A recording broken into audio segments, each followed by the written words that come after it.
शारीरिक शिक्षा की जो परिभाषाएं हैं उसमें आगे चलते हैं। महात्मा गांधी जी ने शारीरिक शिक्षा के बारे में क्या कहा? महात्मा गांधी जी ने कहा, शिक्षा से मेरा अभिप्राय बच्चे और बड़ों के शरीर, मन और आत्मा के सर्वोन्मुखी विकास से है। तो आपको याद करने के लिए सर्वोन्मुखी विकास जो लिखा हुआ है उससे आप याद कर सकते हैं। उसके बाद में 11 नंबर पर परिभाषा है ब्राउन हिल एंड हैंगमैन। शारीरिक शिक्षा प्रचुर बाहुबल वाले क्रियाकलापों में भागीदारी के माध्यम से, जो कि उनकी अधिकतम वृद्धि व विकास में सहायक होते हैं, अर्जित अनुभवों का निचोड़ है। तो आपको याद रखना है अर्जित अनुभवों का निचोड़। तो ये अर्जित अनुभवों का जो निचोड़ है उससे आप पता कर सकते हो। ये परिभाषा हैंगमैन और ब्राउन हिल दो व्यक्तियों की है। तो उन दोनों ने अनुभवों के साथ में, भागीदारी के साथ में, अर्जित अनुभवों का निचोड़, ये शब्द याद रख लिया तो ये भी परिभाषा याद हो जाएगी। फिर स्वामी विवेकानंद जी ने क्या कहा शारीरिक शिक्षा के बारे में? उन्होंने कहा, आज भारत को भगवत गीता की नहीं बल्कि फुटबॉल के मैदान की जरूरत है। तो ये बात किसने कही थी? स्वामी विवेकानंद जी ने। उसके बाद में हैरी कोबक, शारीरिक शिक्षा शिक्षा के कार्यक्रम का वह भाग है जिसमें शारीरिक कार्यक्रमों द्वारा संपूर्ण बच्चों की शिक्षा है। इसमें कार्यक्रम शब्द 2 बार आए हैं। तो जिसमें कार्यक्रम और कार्यक्रमों शब्द आया है परिभाषा में वो हैरी क्रोबक की परिभाषा है।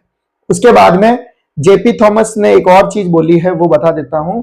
शरीर के द्वारा शरीर के लिए की गई क्रिया शारीरिक शिक्षा होती है। तो शरीर के द्वारा शरीर के लिए, ये जो बात किसने बोली थी? जेपी थॉमस ने बोली थी।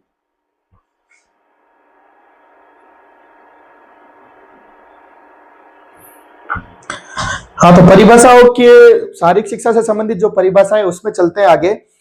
15 नंबर पर जो परिभाषा दी है जेएफ विलियम्स, शारीरिक शिक्षा व्यक्ति के शारीरिक क्रियाओं का योग है जो अपने अनुभवों द्वारा चुनी जाती है तथा अपने उद्देश्यों द्वारा प्रयोग की जाती है। अनुभवों और एक शब्द यहां पर योग शब्द दिया हुआ है। तो योग शब्द अगर किसी परिभाषा में है तो जेएफ विलियम्स की परिभाषा है। आगे चलते हैं। 16 नंबर पर जो परिभाषा है वो है एडवर्ड एफ वाल्टमर व ऑथर ए इंस्टिगर। शारीरिक शिक्षा वह प्रक्रिया है जिसके द्वारा व्यक्ति के बदलाव उसके क्रियाशील अनुभव के माध्यम से आते हैं। क्रियाशील शब्द यहां पर आपको देखना है। तो फिर वो परिभाषा एडवर्ड एफ वाल्टमर व ऑर्थर ए इंस्टिगर की है। उसके बाद में ऑबर ट्यूफर, शारीरिक शिक्षा उन अनुभवों का कुल योग है जो व्यक्ति विशेष को शारीरिक क्रियाओं द्वारा प्राप्त होते हैं। ये परिभाषाएं भी आपको याद रखनी है। उसके बाद में 18 नंबर पर है चावेर-कोवेल, शारीरिक शिक्षा मानव के व्यवहार में परिवर्तन की वह सामाजिक प्रक्रिया है जो सामाजिक प्रोत्साहन, बाहुबल, खेल और अन्य संबंधित क्रियाकलापों से अद्भुत होती है। इसमें आप सामाजिक प्रोत्साहन और बाहुबल, खेल, ये 3-4 शब्द याद रख सकते हैं जो कोवेल की परिभाषा है। उसके बाद में जेबी नेस, शारीरिक शिक्षा संपूर्ण शिक्षा क्षेत्र का वह पड़ाव है जो बड़ी मांसपेशियों क्रियाओं तथा उनसे संबंधित अनुक्रियाओं से जुड़ा होता है। ये जेबी नेस की परिभाषा है।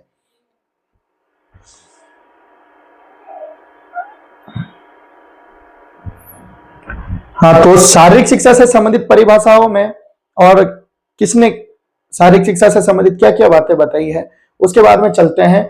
हारोल्ड एम बैरो, 20 नंबर पर जो परिभाषा है हारोल्ड एम बैरो, शारीरिक शिक्षा वह शिक्षा है जो मानव क्रियाशीलता से ही आती है, जहां शिक्षा के बहुत से लक्ष्यों की प्राप्ति बाहुबल से होती है, जिनमें क्रीड़ाएं, खेल, जिम्नास्टिक, नृत्य और व्यायाम आदि सम्मिलित है। तो जिस परिभाषा में क्रीड़ाएं, खेल, जिम्नास्टिक, नृत्य, व्यायाम आदि शब्द आए हैं तो वो बैरो, हारोल्ड एम बैरो की परिभाषा है। आर कैसिडी, 21 नंबर पर जो परिभाषा है वो है आर कैसिडी। आर कैसिडी ने कहा, शारीरिक क्रियाओं पर केंद्रित अनुभवों द्वारा जो परिवर्तन मनुष्यों में होते हैं वे शारीरिक शिक्षा कहलाती है। ये परिभाषा आर कैसिडी की थी। उसके बाद में प्लेटो ने शारीरिक शिक्षा के बारे में क्या कहा? प्लेटो ने कहा, संगीत तथा जिम्नास्टिक के एक साथ आत्मिक विकास का माध्यम बनाना चाहिए। संगीत तथा जिम्नास्टिक को एक साथ आत्मिक विकास का माध्यम बनाना चाहिए, ये बात प्लेटो ने कही। धन्यवाद।